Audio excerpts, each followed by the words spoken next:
السلام عليكم ورحمة الله وبركاته. نحمده ونصلي على رسوله الكريم. أما بعد، أعوذ بالله من الشيطان الرجيم. بسم الله الرحمن الرحيم. والله على كل شيء قدير. وقال النبي صلى الله عليه وسلم: آمنت بالله وملائكته وكتبه ورسله واليوم الآخر والقدر خيره وشره من الله تعالى والبعث بعد الموت. সম্মানিত ফেসবুক ভাই বোন বন্ধুগণ, দেশের ও প্রবাসের যে যেখানে আছেন সকলকে আমার অন্তরের অন্তরস্থল থেকে ধন্যবাদ এবং মোবারকবাদ। সম্মানিত হাজিরিন, আজকে একটি মূল্যবান কথা নিয়ে আপনাদের সামনে উপস্থিত হয়েছি। মূল্যবান বিষয় নিয়ে, যে এটাতেই একমাত্র মানুষকে নির্ধারণ করে দিতে পারে যে সে জান্নাতি হয়ে যাবে কি জাহান্নামী হয়ে যাবে। মানুষ পরকালে গিয়ে মরার পর সর্বপ্রথম যে হিসাবটা হবে সেটা হবে মুসলমান এবং কাফের, এই দুটার মধ্যে পার্থক্য, অর্থাৎ ঈমান এবং বেঈমান। সর্বপ্রথম আল্লাহ তাআলা পরীক্ষা নেবে যে কারা ঈমানদার আর কারা বেঈমান, কাদের ঈমান নেই। যাদের ঈমান আছে এদেরকে একদিকে করবে, আর যাদের ঈমান নাই তাদেরকে একদিকে করে জাহান্নামে ফেলে দিবে। তার মানে যারা বেঈমান, ঈমান নাই, তারা তো জাহান্নামে চলে যাবে। আর যারা ঈমান আছে তারা অবশ্যই একদিকে রাখবে। একটা কারণ, দুইটা উদ্দেশ্য। একটা হচ্ছে ঈমানদারদের দুইবার পরীক্ষা আবার হবে। একটা হচ্ছে হিসাব করে তাদেরকে জান্নাতে যেতে হবে, আর একটা হচ্ছে বিনা হিসেবে জান্নাতে যেতে হতে পারে। আর কিছু কিছু ঈমানদারকে হয়তো বা সাজা ভোগ করার জন্য সাময়িক অথবা কিছু কালের জন্য অথবা কিছু যুগের জন্য, কিছু সময়ের জন্য জাহান্নামে ভোগ করতে পারে বা জাহান্নামে সাজা পেতে পারে। কিন্তু যাদের ঈমান নাই, অর্থাৎ বেঈমান হয়ে গেছে, তারা চিরস্থায়ী জাহান্নামে চলে যাবে। আর আজকে যে বিষয়টা নিয়ে আমি আপনাদের সম্মুখে এসেছি সেটি হচ্ছে যে আকীদার একটি বিষয়, বিশ্বাসের একটি বিষয়, বিশ্বাসমালার একটি বিষয়। এ বিষয়ে যে অস্বীকার করবে সে বেঈমান হয়ে যাবে, আর যে বেঈমান হয়ে যাবে, যার ঈমান থাকবে না, সে চিরস্থায়ী জাহান্নামে হয়ে যাবে। এই জন্য মূল্যবান বিষয়টি নিয়ে আলোচনা এসেছি। বিষয়টি হচ্ছে, আমরা যে কাজগুলো করি, ভালো মন্দ খারাপ কাজ, আমরা জানি রাসূল সাল্লাল্লাহু আলাইহি ওয়াসাল্লাম বলছেন যে তকদির, ভাগ্য, অদৃষ্ট। তকদির হচ্ছে আল্লাহ তাআলা লিখে রাখছে যে ওয়াল কদরি খাইরিহি ওয়া শাররিহি, তকদিরের ভালো মন্দ আল্লাহ তাআলার পক্ষ থেকে আসে। এই কথার ভিত্তিতে অনেকেই বলে থাকে, অনেক নাস্তিক্যবাদী ওরা বলে থাকে যে আমি যে খারাপ কাজটা করি, আমি যেই খুন খামারি, জেনা ব্যভিচার, চোর ডাকাতি করি, এইগুলো আল্লাহ তাআলার পক্ষ থেকে হয়েছে। কারণ আল্লাহ তাআলা আমার তকদির লিখে রাখছে। যদি আমার তকদির এটা না থাকতো তাহলে হয়তো এটা হতো না, এরকম মনে করে। মূলত এটা নয়। আল্লাহ তাআলা আপনার তকদির লিখে রাখছে। আল্লাহ যে আপনার তকদির লিখে রাখছে, মূলত এই কথাটা এরকম নয়। আল্লাহ লিখেছে এটা ঠিক, কিন্তু কেন লিখেছে এই বিষয়টা আপনাকে জানতে হবে। কি উদ্দেশ্যে লিখেছে, কি কারণে লিখেছে। এমনি তো আল্লাহ তাআলা লিখে নাই। এজন্য প্রথমে একটি আয়াত তেলাওয়াত করেছিলাম কালামুল্লাহ শরীফ থেকে, আল্লাহু আলা কুল্লি শাইইন কাদির। আল্লাহ তাআলা সব কিছুর উপর ক্ষমতাবান, আল্লাহ তাআলা সব কিছুর উপর শ্রেষ্ঠত্ববান। অর্থাৎ অন্য জায়গাতে আল্লাহ তাআলা আল্লাহু আলাম, আল্লাহ তাআলা সব কিছুই জানেন। অর্থাৎ দৃশ্য এমন কিছু নাই যে আল্লাহ তাআলা জানে না।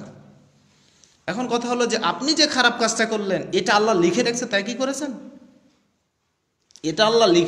কি করেছেন? আসুন আমরা একটা দৃষ্টান্তের দিকে যাই, উদাহরণের দিকে যাই। একজন গর্ভবতী মাকে নিয়ে যখন আপনি হসপিটালে অথবা ডাক্তারের কাছে যাবেন, যে সন্তান সম্ভাবা একটা মহিলাকে নিয়ে যখন হসপিটালে যাবেন, ডাক্তার যখন দেখবে, চেক আপ করবে, তখন ডাক্তার চেক আপ করে দেখলো যে মহিলাটা RH ফ্যাক্টর, অর্থাৎ রক্তের গ্রুপ নেগেটিভ, যে কোনো নেগেটিভ।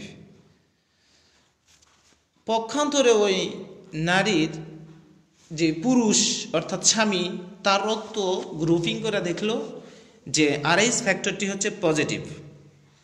অর্থাৎ এইখানে একটি দ্বন্দ্ব লেগে যায় যে নেগেটিভ এবং পজিটিভ আরএইচ ফ্যাক্টরের কারণে সন্তান যদি নারীর নেগেটিভ থাকে অর্থাৎ নারীর যে কোনো নেগেটিভ হয়ে থাকে আর পুরুষদের ক্ষেত্রে যে কোনো পজিটিভ থাকে অর্থাৎ ভিন্নধর্মী যদি হয়ে যায়, তাহলে প্রথম সন্তানটি এই আরএইচ ফ্যাক্টরের কারণে অটিস্টিক অথবা বিকলাঙ্গ অথবা ভালোও হইতে পারে।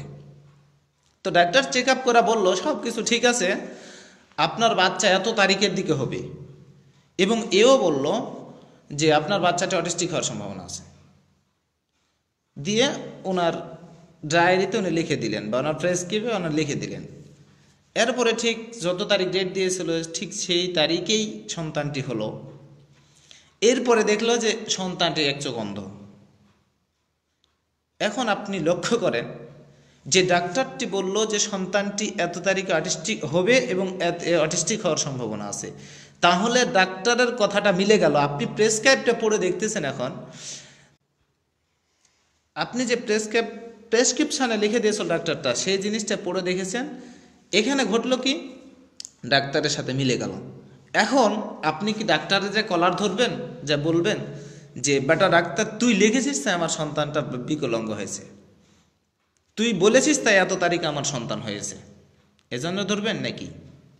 তাহলে অবশ্যই এ সময় আপনার মনের মধ্যে একটা প্রশ্ন আসবে যে ডাক্তার তার থিসিসের কারণে, গবেষণার কারণে যেটা পাইছে সেটা সে লিখেছে, অর্থাৎ ডাক্তার বুঝেছে যে সন্তানটা এতদিনে হয়েছে, এতদিনের মধ্যে হবে, এই কারণে ডাক্তার এই সন্তানটার বিকলাঙ্গ হওয়ার সম্ভাবনা আছে, এই জন্য তিনি লিখেছেন, এই জন্য তার কোনো দোষ নাই। তাহলে আল্লাহ তাআলা বলছেন যে আল্লাহু আলাম, আল্লাহই হচ্ছে সর্বকিছুর উপরে সর্বজ্ঞ, সর্বকিছু জানেন। আল্লাহু আলা কুল্লি শাইইন কাদির, আল্লাহ তাআলাই সব কিছুর উপর ক্ষমতাবান। তাহলে যেই আল্লাহ তাআলা সব কিছুর উপর ক্ষমতাবান, সাধারণ যদি একজন ডাক্তার হয়ে যদি বলে দিতে পারে যে এত তারিখে সন্তানটা হতে পারে, সাধারণ একজন ডাক্তার হয়ে যদি বলতে পারে যে আপনার ছেলেটা বিকলাঙ্গ হতে পারে, তাহলে আল্লাহ তাআলার চাইতে থেকে ডাক্তার বড় নাকি ডাক্তারের চেয়ে আল্লাহ বড়? তার মানে মূলত আপনি যে দুনিয়ার মধ্যে খারাপ কাজটা করতেছেন, আপনি যে দুনিয়ার মধ্যে খুন খামারি করতেছেন, জেনা ব্যভিচার করছেন, আল্লাহ লিখে রাখছে এজন্য হয়েছে, নাকি আপনি করবেন এই জন্য আল্লাহ লিখে রাখছে? তার মানে বাচ্চাটি যেমন হওয়ার পর, ভূমিষ্ঠ হওয়ার পর বিকলাঙ্গ হওয়ার কথা ডাক্তার এটা বুঝতে পেরেছে আগেই, তার মানে আপনাকে সৃষ্টি করার আগেই আল্লাহ তাআলা জানেই যে আপনি এরকম হবেন, এই জন্য লিখে রাখছে। তাহলে মূল কথাটা কি হচ্ছে যে আপনি করেছেন, আল্লাহ লিখে রাখছে এই জন্য আপনি করেছেন তা নয়। কেউ যদি একথা বিশ্বাস করে তাহলে তার আকীদা চেঞ্জ হয়ে গেছে, অর্থাৎ সে ঈমান চলে গেছে। যে আল্লাহ লিখে রাখছে এই জন্য আপনার হয়েছে তা নয়, আপনি করবেন তাই আল্লাহ লিখে রাখছে। তকদির লেখা হয় পৃথিবী সৃষ্টির 50,000 বছর লেখা হয়েছে, দ্বিতীয়বার রেনু করা হয়েছে মাতৃগর্ভে যখন 440 আপনার, তখন আল্লাহ তাআলা লিখে রাখছে আপনি তকদিরে কি করবেন। এখন মূলত এটা কি আল্লাহ তাআলা লিখে রাখছে এই জন্য হয়েছে? না, কোশ্চিন কালেও নয়। ভালো করে বুঝুন, আল্লাহ লিখে রেখেছে এই জন্য আপনার কাজটা হয় নাই, আল্লাহ লিখে রেখেছে এই জন্য আপনি খারাপ কাজ করেন নাই। মূলত আল্লাহ আগে থেকেই জানতো, আল্লাহ আগে থেকেই জানতো যে আপনি এরকম হবেন, আপনি দুনিয়ার মধ্যে যে চোর হবেন, আপনি চুরি করবেন, এই জন্য এটা লিখে রাখছে। ডাক্তারের যেমন লিখতে কোনো সমস্যা হয়নি, আল্লাহ তাআলা সর্বজ্ঞ, সর্বকিছু জানেন, এই জন্য তারও লিখতে কোনো সমস্যা হয়নি। এখন এইখানে বলছে ওয়াল কদরি খায়রিহি ওয়া শাররিহি মিনাল্লাহ, রাসূল সাল্লাল্লাহু আলাইহি ওয়াসাল্লাম বললেন যে তকদিরের ভালো মন্দ আল্লাহ তাআলার পক্ষ থেকে আসে, এর উপর বিশ্বাস করার নাম হচ্ছে ঈমান। এখন মন্দ কথা তো ওয়াল কদরি খায়রিহি ওয়া শাররিহি, ভালো এবং মন্দ এই দুইটা কথা তাৎপর্য বুঝতে হবে। ভালো তকদিরে যেটা কিছু আছে, যত কিছু ভালো আপনার মঙ্গলের জন্য, সেটা নিয়ে কোনো দ্বিধাদ্বন্দ্ব নেই আপনার, সেটা সব কিছু আল্লাহ তাআলার পক্ষ থেকে, এটা তো মানে নিছেন। এখন মন্দ কাজটাও যে হচ্ছে আল্লাহ তাআলার পক্ষ থেকে, এটা আপনি কি বিশ্বাস করছেন যে আমরা আল্লাহ লিখে রাখছে এই জন্যে? মূলত সেটা নয়। অর্থাৎ এই শব্দটার, এই কথাটার একটি দিক হচ্ছে যে আপনার মধ্যে যেমন ইব্রাহিম আলাইহিস সালাতু ওয়াস সালামকে বলা হয়েছিল যে তোমার ছেলেকে তুমি কুরবানি করো। ইব্রাহিম আলাইহিস সালাতু ওয়াস সালাম কুরবানি করার জন্য স্বহস্তে ছেলেকে প্রস্তুত নিয়েছিলেন। এটা তার তকদিরের জন্য ভালো ছিল না অমঙ্গল ছিল? তকদিরের জন্য ভালো ছিল না খারাপ ছিল? অবশ্যই বলবেন যে এটা তার তকদিরের জন্য মন্দ দিক। অর্থাৎ এই যে মন্দ তথা পরীক্ষা, এটা আল্লাহ তাআলার পক্ষ থেকে এসেছে। কারণ আল্লাহ তাআলা তাকে পার্সিয়ালিটি করবে, পুরস্কৃত করবে, এই জন্য তাকে এই পরীক্ষাটি নেওয়া হয়েছে তার জন্য। আর এখন যদি ইব্রাহিম আলাইহিস সালাতু ওয়াস সালাম এই সন্তানকে না জবাই করে মূলত চুরি বাটপারি কাজে লাগা যায়, তো সেটা আল্লাহ তাআলা পক্ষ থেকে তকদির থেকে সেটা আল্লাহ তাআলা করতে বললো, এটা মনে করবেন কি কোশ্চেন কালো নয়। অর্থাৎ তকদিরের ভালো মন্দ, মন্দ বিষয় বলতে যে যেটা আপনি আশা করছেন সেটা হয় নাই, যেটা আপনি চাচ্ছেন সেটা হলো না, সেটার জন্য আপনাকে ধৈর্য ধারণ করতে হবে, এটাই হচ্ছে তকদিরের মন্দ বিষয়। আর আপনি তকদিরের মন্দ বিষয় কি, সন্ত্রাসবাদ করতেছেন দিয়ে বলতেছেন যে আল্লাহ তাআলা করাইছে আমারে, জঙ্গিবাদ করতেছেন বলছেন আল্লাহ তাআলা করাইছে আমাকে, কোশ্চেন কালেও নয়, মূলত আপনি করবেন তাই আল্লাহ লিখে রেখেছে আপনার তকদিরে। এজন্য আমাদের ঈমানটা শুধরে সর্বপ্রথম, যে ঈমানের কারণে আমরা জান্নাতি জাহান্নামী হয়ে যাবে চিরস্থায়ী। আসুন দেখেন, জঙ্গিবাদ এই জন্য উৎপাত হয় এখান থেকে, যারা খুন করে আজকাল সমাজে, যারা লাঠিচার্জ করে, যারা হত্যা করে, যারা গুম করে, যারা জঙ্গিবাদের সাথে জড়িত, তারা বলে যে, তারা মনে করে যে আল্লাহ তাআলা এগুলো আমাদের তকদিরে লিখে রেখেছে তা আমরা করেছি, আল্লাহ তাআলা আমাদের তকদিরে এগুলো লিখে রেখেছে এই জন্য করেছি, অর্থাৎ আল্লাহ করাচ্ছে সব কিছু খারাপ কাজ। না, আল্লাহ করাই নাই, সাবধান, কারণ আপনি করবেন তা আল্লাহ লিখে রেখেছে আগে। আপনি চেষ্টা করেন, আপনি আজকে জোহর নামাজের জন্য প্রস্তুতি নেন, আপনি চেষ্টা করেন যে আমি নামাজ পড়ব, আপনি পারতেছেন না কেন, নামাজে যাচ্ছেন না কেন, নামাজে যাচ্ছেন না কেন, আপনার মনকে তো আপনি পরিবর্তন করতে পারতেছেন না, আল্লাহর উপর দোষ চাপায় দিচ্ছেন। তার মানে আল্লাহ জানতোই যে আপনি আজকে জোহরের নামাজ পড়বেন না, এই জন্য আল্লাহ লিখতে তো সমস্যা নাই, আর আল্লাহর উপর দোষ চাপাচ্ছেন। সাবধান, এখান থেকে ফিরে আসুন। অবশ্যই যদি না ফিরে আসেন তাহলে ঈমান চলে যাবে, আপনি আকীদাকে অস্বীকার করলেন, বিশ্বাস মালাকে ভেঙে দিলেন, আর বিশ্বাস যার ভেঙে গেছে তার ঈমান নাই, আর সে চিরস্থায়ী জাহান্নামী হয়ে যাবে।